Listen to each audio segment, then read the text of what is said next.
Putri Chandrawati, istri Irjen Verdi Sambo untuk pertama kalinya muncul ke publik. Putri mendatangi Mako Brimob menjenguk suaminya Irjen Verdi Sambo yang kini ditempatkan di ruangan khusus karena dugaan pelanggaran etik kasus kematian Brigadir J, Minggu, tanggal 7 Agustus tahun 2022. Dengan menangis, Putri meminta doa kepada masyarakat agar ia dan keluarga bisa melewati semua ini dengan baik. Putri menjenguk Verdi Sambo dengan didampingi tim kuasa hukum dan keluarga. Putri berurai air mata saat bicara di depan media. Sebelumnya Kadif Humas Polri Irjen Dedi Prasetyo meluruskan bahwa diamankannya mantan Kadif Propam Polri Irjen Verdi Sambo di Makobrimob bukan karena dugaan tindak pidana pembunuhan Brigadir J. Menurut Dedi, Irjen Verdi Sambo diamankan karena dugaan pelanggaran kode etik dan ketidakprofesionalan dalam menangani olah TKP.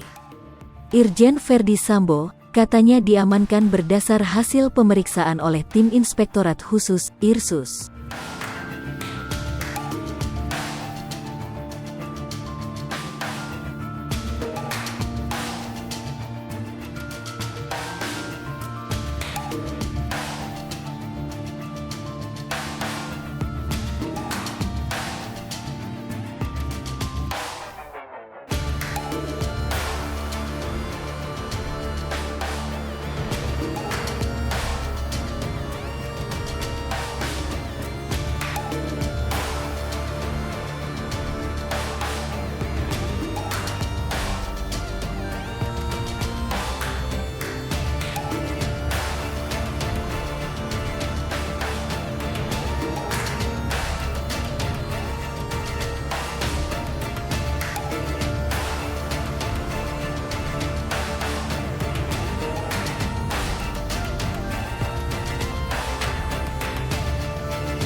Hai pemirsa Sri Popo TV, jangan lupa komen, like, dan subscribe, serta tonton terus berita-berita